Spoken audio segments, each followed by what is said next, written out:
digamos que no hay imágenes, pero para las hepatitis crónicas sí, que ahorita pues vamos a hablar de ellas. Muy bien, entonces la hepatitis es una enfermedad infectocontagiosa, ¿sí? Que afecta pues obviamente, afecta el hígado.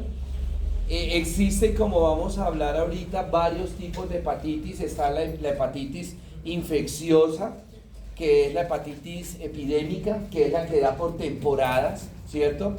Y existe la hepatitis crónica, y ahorita hablaremos de ella. Aquí no solamente se va a comprometer el hígado, sino que también se va a comprometer la vesícula biliar. ¿Por qué?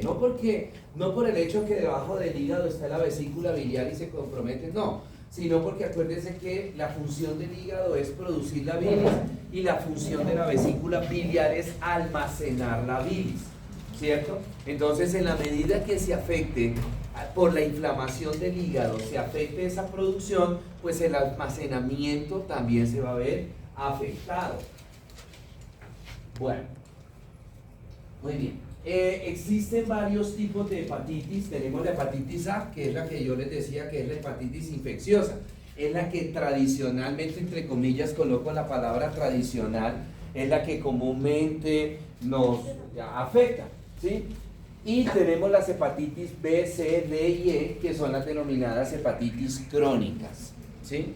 Las hepatitis crónicas. Entonces vamos a hablar brevemente de los virus que produce cada una de estas hepatitis. Hablemos de la hepatitis A. Particularidad de la hepatitis A, pues es la más común, es la más infecciosa de todas, es la más infecciosa de todas. Da por epidemias en temporadas posteriores a lluvias, por así decirlo, da la hepatitis.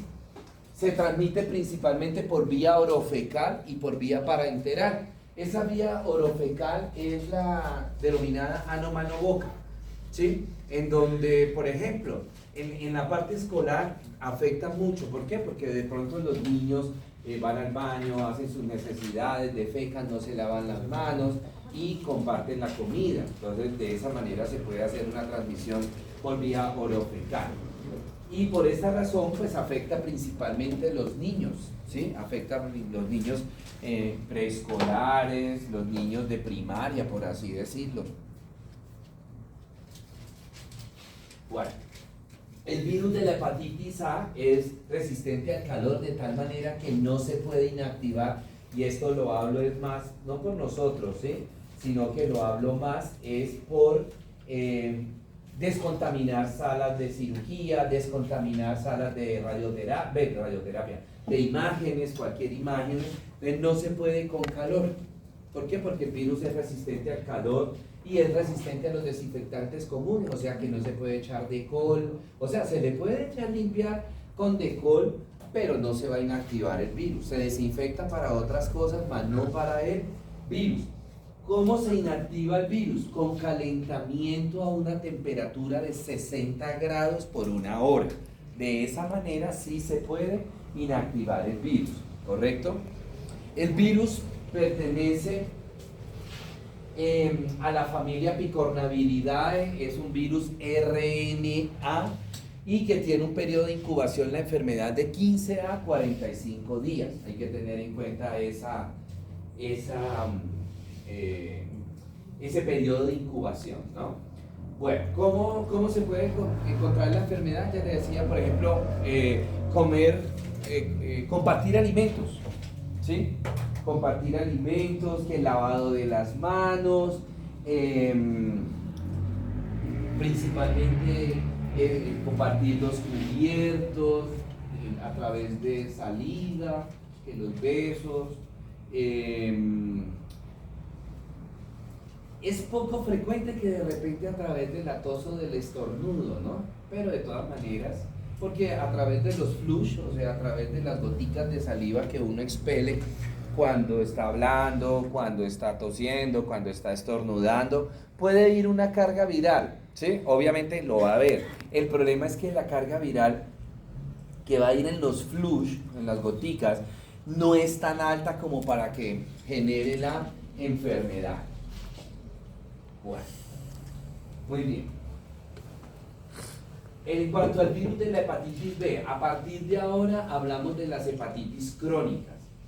Entonces, se transmite todas estas hepatitis, la B, la C, la D, la E, se transmiten a través de relaciones sexuales, a través de la transfusión de sangre, a través de trasplantes de órganos, se transmite también de pronto a través de los drogadictos endovenosos, de los drogadictos, el compartir las agujas, ese tipo de cosas, y también se transmite de manera vertical, o sea, la transplacentaria, madre, bebé, madre, hijo, en el momento del parto. Por eso, por ejemplo, una mamá cuando tiene hepatitis B, C o D o E, cualquiera de las hepatitis crónicas, jamás se les da parto vaginal, se les da parto cesárea, porque en el momento del parto es donde más hay posibilidad de transmitir la enfermedad. Igual sucede con el SIDA,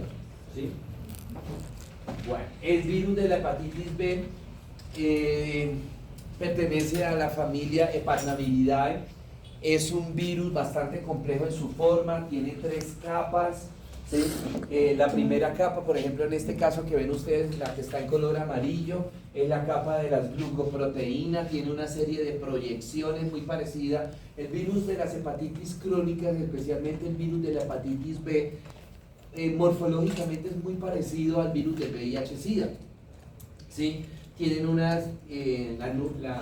en las glucoproteínas, la capa más externa, tiene una serie de proyecciones que son de glucoproteínas, y esas glucoproteínas las utiliza para el anclaje, el virus en la célula blanco, y de esa manera contagiar. Luego viene una segunda capa, ¿sí?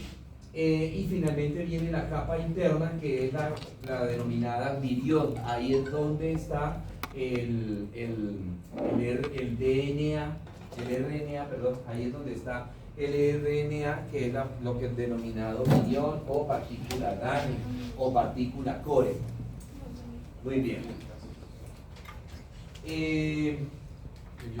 Hepatitis C. La hepatitis C, el periodo de incubación es de 2 semanas hasta 6 meses. El virus de la hepatitis C es un virus simple, RNA, o sea, es parecido al virus de la hepatitis A, aunque también tiene proyecciones como el virus de la hepatitis B, ¿sí? Que también son glucoproteínas, pero no tiene sino una sola capa, no tiene 3 capas como tiene la del virus de la hepatitis B, ¿sí? Muy bien. La manera de contagio es similar a la de la hepatitis B, a través de transfusiones sanguíneas, a través de las hemodiálisis, de los trasplantes de órganos, de las transfusiones, de las relaciones sexuales. Se me había olvidado decirle de hepatitis B, en ponerse en contacto con cualquier secreción natural de hombre o mujer. Entonces, a través de las relaciones sexuales, flujos vaginales, el semen, se puede hacer el contagio de la enfermedad. Este virus de la hepatitis C, D y E se descubrieron a partir de 1992, o sea, es reciente. En mi época, cuando yo estudié, nos hablaban de hepatitis A, hepatitis B y hepatitis no A no B, ¿sí? Porque hasta ahora se estaban apareciendo unos casos de hepatitis, pero pues no había de repente suficiente tecnología y no se conocía nada de características del virus, ¿sí? Entonces por eso se le llamaba no A no B, esa hepatitis. Ya después, con la tecnología y todo eso, empezaron a ver características del virus de la hepatitis y descubrieron el virus de la hepatitis C, el virus de la hepatitis D y el virus de la hepatitis E, ¿verdad? ¿Qué particularidad tiene? ¿Qué particularidad tienen estos virus de las hepatitis crónicas? ¿Qué particularidad tienen estos virus de las hepatitis crónicas? Entonces, ¿cuál es el cochinche que, oye, pero qué desorden usted hasta para firmar una lista? Ya, eso es eso, ya. Oiga, qué bochinche el que arman y después por qué van tirando de la materia. Oh, madre. Bueno, Anteriormente se decía, cuando ya empezaron a tipificar el CDE, se decía que necesariamente para que un paciente tuviera hepatitis C, D y E, tenía que tener hepatitis B. Hasta cierto punto es verdadero y una parte es falsa. ¿En qué sentido es falsa? Que para que una persona sufra de hepatitis C no necesita tener hepatitis B. Para sufrir de hepatitis D y E, sí necesita el paciente de estar sensibilizado con el virus de la hepatitis B. ¿Sí? Eso es relativamente nuevo, ¿no? Como desde el año 2000 se detectó esta parte. Bueno, el virus de la hepatitis D es un virus RNA también, y como les decía, tiene que el paciente, para sufrir hepatitis D, tiene que el paciente estar sensibilizado o tener el virus de la hepatitis B. Se transmite de la misma manera como se transmite la hepatitis B. Y el virus de la hepatitis E es el más raro de todo, hay muy pocos casos a nivel mundial, se presentan principalmente en Centroamérica y en Asia, ¿sí? Y es muy parecido al virus de la hepatitis A, ¿sí? Y su transmisión es por vía orofecal, igual que el virus de la hepatitis A. Muy bien. Hablemos de las fases de la enfermedad, principalmente la enfermedad crónica, o sea, las hepatitis crónicas, B, C, D y E. ¿Qué significa esto de hepatitis crónica? Que quizás no les había hecho el comentario. Cuando un paciente sufre de hepatitis A, que es la que tradicionalmente da, el paciente tiene una resolución, tiene una curación completa. 8 o 10 días, como cualquier virus, y ya, el paciente se sana 100%. Pero en el caso de las hepatitis B, C, D y E, el virus queda latente en el cuerpo del paciente, ¿sí? Ocasionando periodos de crisis, periodos de ataques, y en esos periodos de ataques al principio no solamente afecta al hígado, sino que con el tiempo, en la medida que él se va replicando y si no hay un buen tratamiento, él empieza a migrar y afectar otros órganos, ¿sí? Y el paciente, son hepatitis mortales. ¿Por qué? Porque no hay cura, no hay una cura específica. En este momento, y pues lo hablo a nivel general, no hay ningún tratamiento curativo para una enfermedad vírica. Nosotros tenemos una gripa y no hay un tratamiento para la gripa. Ustedes están pensando, sí, pero cuando a mí me da gripa yo tomo Noxpirin y se me pasa. O cuando a mí me da gripa yo tomo Next y se me pasa. No, eso es, usted sé que está manejando ahí los síntomas, no el virus. Hagan para la próxima gripa, que yo creo que va a ser en noviembre, empezamos nuevamente el invierno, no tome droga y verá que le va a durar 8 días. Y en la siguiente gripa tome droga y le va a durar 8 días. ¿Por qué? Porque ese es el periodo de incubación, el periodo del virus, ¿sí? Entonces, con o sin tratamiento. Entonces, en este momento, mire, por ejemplo, VIH-Sida, no tenemos cura. No tenemos cura para el VIH-Sida, ¿sí? ¿Qué tenemos? Medicamentos que déjeme ya esa vaina y hágame el favor. Ya cuando, espérense, que no es que yo desconfíe de ustedes, no, pero con tanto pendejada que han tenido hoy con la lista, muestre cuento y corroboro. 2, 4, 6, 8, 10, 12, 14, 16, 18, 20, 22, 24, 25, recontemos, 2, 4, 6, 10, 12, 14, 16, 18, 20, 25. 1, 2, 3, 4, 2, 4, 6, 8, 10, 12, 14, 16, 18, 20, 22, 24. Hay uno que no firmó.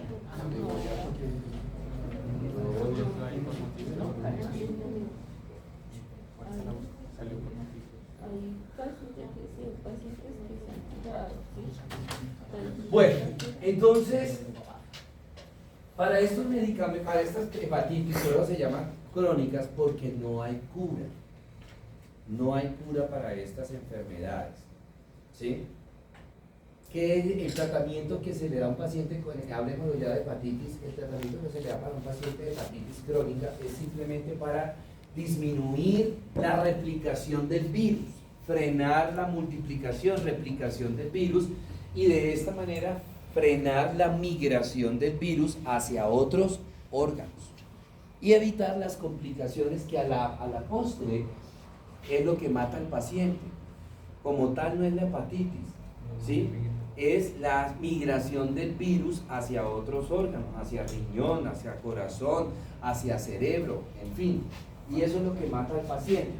Entonces, la primera fase es la fase de la hepatitis viral aguda, que se caracteriza porque el virus ataca, tiene predilección. En todas las hepatitis tiene la predilección de atacar el hepatocito. El hepatocito es la célula que está formando al hígado, por así decirlo. Se inflama el hígado, perdón, se inflama el hepatocito, ¿cierto? Resulta que ese hepatocito por dentro tiene una gotica de grasa. Todos los hepatocitos por dentro tienen una gotica de grasa, el hígado metaboliza esa gotica de grasa, la libera y queda vacío y vuelve otra gotica de grasa y ocupa el hepatocito. Entonces, ¿qué pasa? Que al el virus atacar el hepatocito, todavía no lo destruye, lo inflama, el hepatocito no puede metabolizar esa gotica de grasa y se queda acumulada. Y pues obviamente el paciente pues sigue comiendo grasita, ¿no? Nosotros sí o sí comemos grasas todos los días independiente. El arroz, ¿con qué le echan? ¿Qué le echan para preparar el arroz? Grasita. Para fritar la carne, la yuca, la papa, ¿qué le echan? Grasa. Todo eso que para preparar los guisos, grasa, ¿verdad? Entonces esa grasa que nosotros consumimos, como ya no encuentra un espacio, ¿por qué? Porque los hepatocitos están llenos de grasa, no se ha liberado la gotica de grasa que tiene que liberar el hepatocito, entonces se empieza a acumular esa grasa dentro del hígado, ¿correcto? Luego viene un compromiso de la circulación. El virus ataca los vasos sanguíneos. ¿Cuáles vasos sanguíneos ataca inicialmente? Las ramificaciones de la arteria hepática, tanto la arteria hepática izquierda como la arteria hepática derecha, ¿cierto? En ese momento hay una vasculitis intrahepática, le empieza a dejar de llegar buen aporte de sangre al hígado, a los hepatocitos, empieza el proceso de hipoxia. Esta hipoxia aumenta el proceso inflamatorio del hígado, ¿verdad?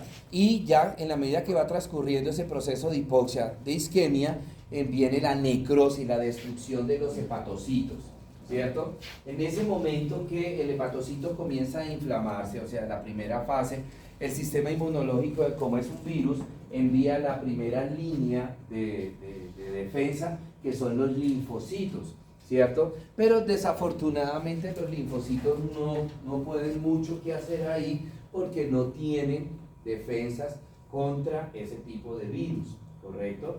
En esta primera fase, digamos que el paciente empieza a tener sintomatología, es una sintomatología inespecífica, es una sintomatología bizarra. El paciente empieza a presentar fiebre, pérdida de apetito, vómito, ictericia. Bueno, la ictericia se da en la medida ya en la segunda fase de la enfermedad, es decir, cuando ya comienza a haber la hipoxia a nivel hepático. Entonces, como se está acumulando, dos cosas, como se está acumulando la grasa, ¿sí? Y segundo, como se está inflamando el hígado y está inflamándose la vesícula, entonces se empieza a retener ¿cómo es? Se empieza a retener la bilis, se empieza a retener y es lo que me genera la ictericia en el paciente. La ictericia es el color, el pigmento amarillo que el paciente va a adquirir. Inicialmente empieza a aparecer a nivel de las mucosas, ¿sí? Comienza a aparecer a nivel de las mucosas y posteriormente se va generalizando hacia la piel. Primero mucosas, luego escleras y finalmente piel. Las escleras, lo blanco de los ojos, ¿sí? Ahí es donde uno identifica la ictericia. Ahí es cuando acude el paciente, oiga, yo me veo los ojos como amarillos, ¿sí? Pero inicialmente aparece mucosa. Corazón, salón de belleza no es mi clase. Si tienes alguna cosita, allá está bienestar para que vayas al enfermero. pero ya es la segunda vez. La clase pasada también me sacaste el espejo y empezaste a mirarte los ojitos, no sé. Entonces, si tienes algún problemita, te vas para bienestar. Entonces, lo primero es que se empieza a poner amarillo es la mucosa. Donde primero ve uno la ictericia es en la mucosa. Entonces uno le mira los carrillos de la boca al paciente y están amarillos. Pero pues obviamente uno no está todos los días viéndose los carrillos de la boca, entonces, ¿no? ¿Dónde empieza el paciente a sospechar? Cuando ya la ictericia aparece en escleras, lo blanco de los ojos, ¿sí? En la esclerótica. Ahí es que el paciente empieza a ver, ya tengo como amarillos los ojos. Y posteriormente se generaliza a la piel. Cuando ya hay, de una vez pues estamos viendo los síntomas, cuando ya hay destrucción de los hepatocitos, es que ya el paciente empieza a tener lo que es la orina color amarillo. La coluria se llama eso. Coluria, la orina color Coca-Cola, perdón, es color amarillo. La orina color Coca-Cola. ¿Por qué? Porque se empiezan a destruir los glóbulos rojos, ¿sí? En el paciente, y esto me están generando un pigmento que se llama bilirrubina. Y esa bilirrubina es la que se empieza a eliminar a través de la orina. Y esa es la que le da la coloración color Coca-Cola a la orina. ¿Sí? Y bueno, ¿qué más? Empiezan las enzimas hepáticas a alterarse, bilirrubinas, transaminasas. Las bilirrubinas, hay dos tipos de bilirrubinas. Cuando uno le hace un examen a un paciente de bilirrubinas, le miden tres cosas en bilirrubinas. Primero, la bilirrubina total. Y después me hacen el diferencial, bilirrubina directa, bilirrubina indirecta. ¿Para qué mando yo a hacer? Porque es que hay veces que al paciente se le sube la bilirrubina o porque el problema está dentro del hígado o porque el problema está por fuera del hígado. Bilirrubina directa cuando el problema es hepático. Bilirrubina indirecta cuando el problema es extrahepático. ¿Sí? Entonces hay pacientes que tienen la bilirrubina total aumentada, pero la bilirrubina directa está normal, pero la bilirrubina indirecta está aumentada, o sea que el problema es extrahepático. Puede ser pancreático, puede ser duodenal, puede ser vesicular. Cuando la bilirrubina total está aumentada, la bilirrubina directa está aumentada, el problema está dentro del hígado. Sí. Cálculos, litiasis, que ahorita vamos a ver. ¿Listo? Bueno, muy bien. Luego viene la segunda fase, que es como fase avanzada, la hepatitis viral colestásica. Aquí ya hay una inflamación de la vía biliar, ¿sí? Ya la enfermedad, por así decirlo, se disemina hacia la vía biliar extrahepática. Entonces, conducto cístico inflamado, conducto colédoco inflamado, conductos pancreáticos inflamados. Y finalmente viene la hepatitis viral. Digamos que la primera fase, el número 1, la hepatitis viral aguda para la hepatitis A. Hepatitis A no llega a estas instancias, no llega. Para la hepatitis B, C, D y E, desde el 1 hasta el 3 o 4. ¿Sí? En la hepatitis fulminante, el paciente ya, el hígado se destruyeron todos los hepatocitos, se destruyeron todos los sinusoides hepáticos y el hígado empieza a malfuncionar. Y el paciente entra en insuficiencia hepática. Insuficiencia hepática. Muy bien.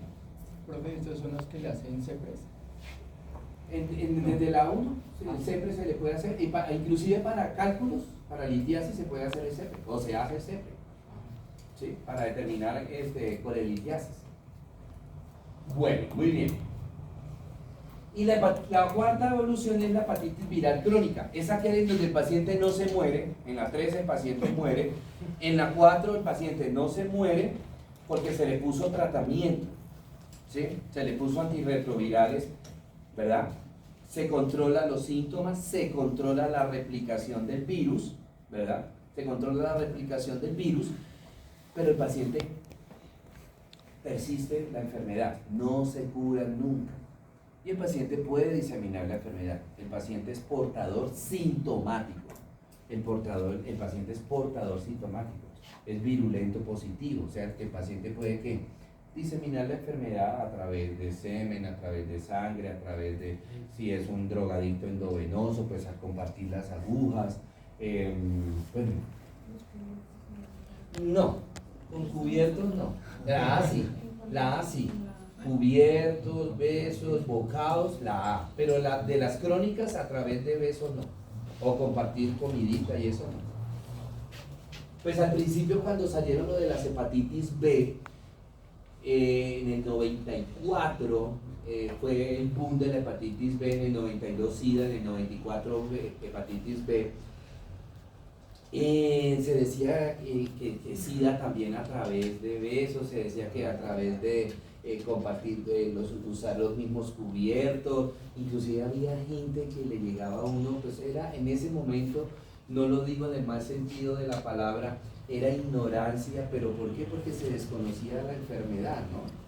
Era recién con lo del COVID, que desconocíamos el virus, y entonces ahí era en donde, que vuelvo a repetir, creo que yo hice la pregunta, ya deje de tocarlo, Me está bloqueando, profe.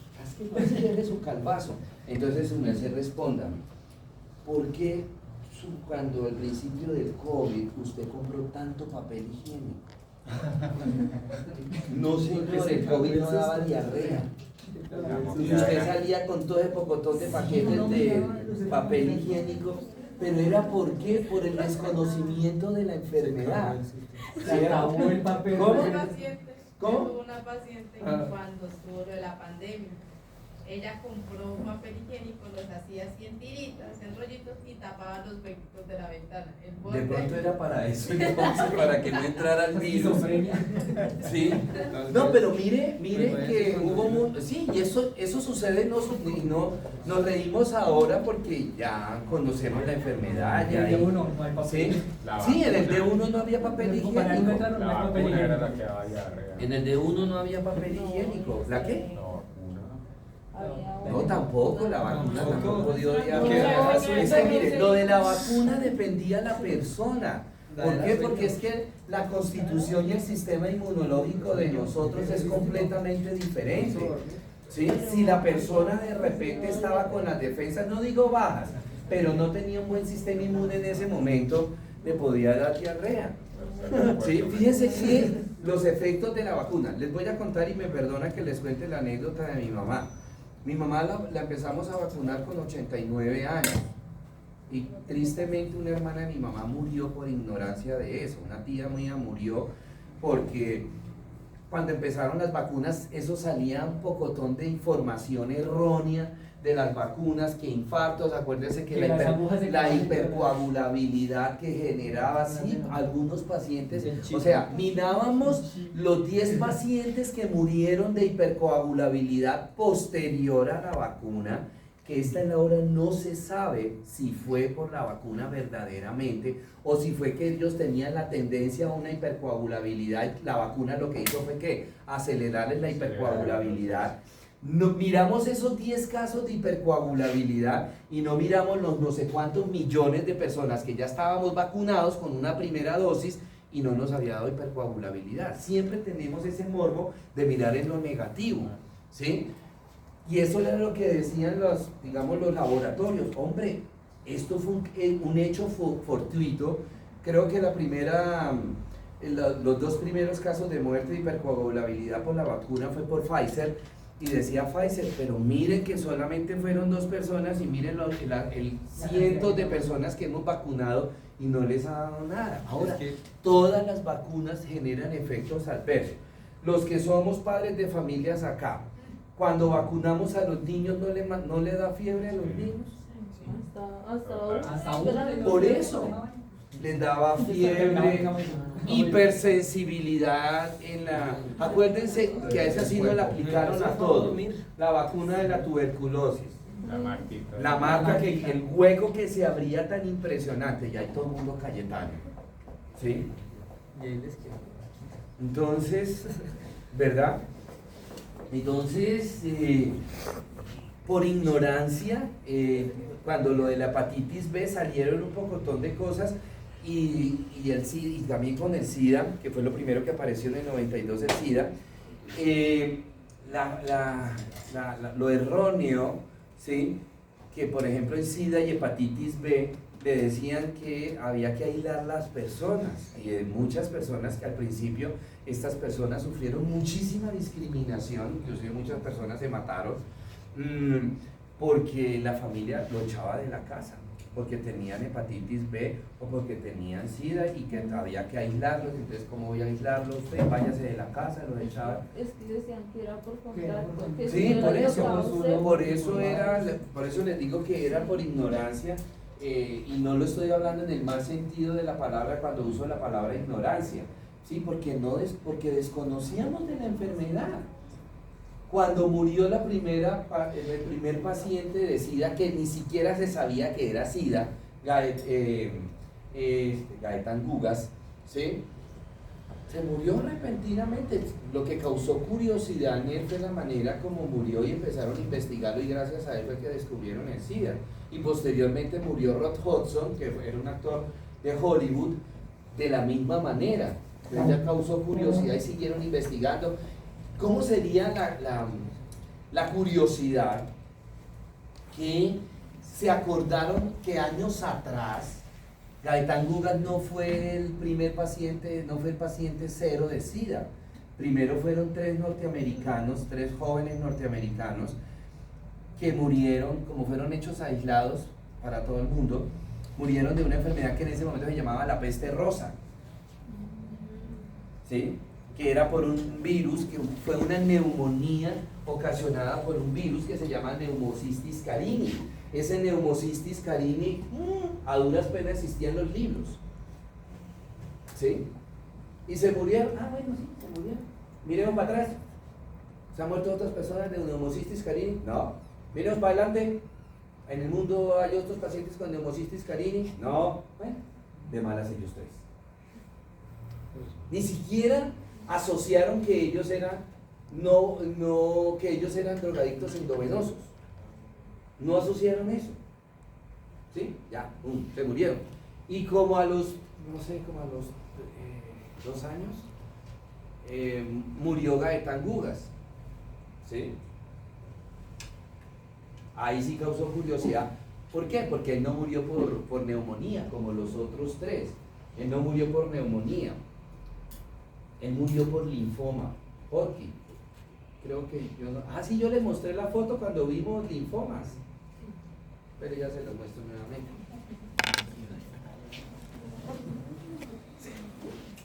Ya ni se acuerdan, después del Alzheimer somos los viejos.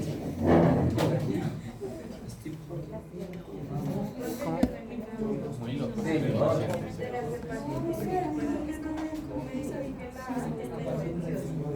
Pero entonces, ¿por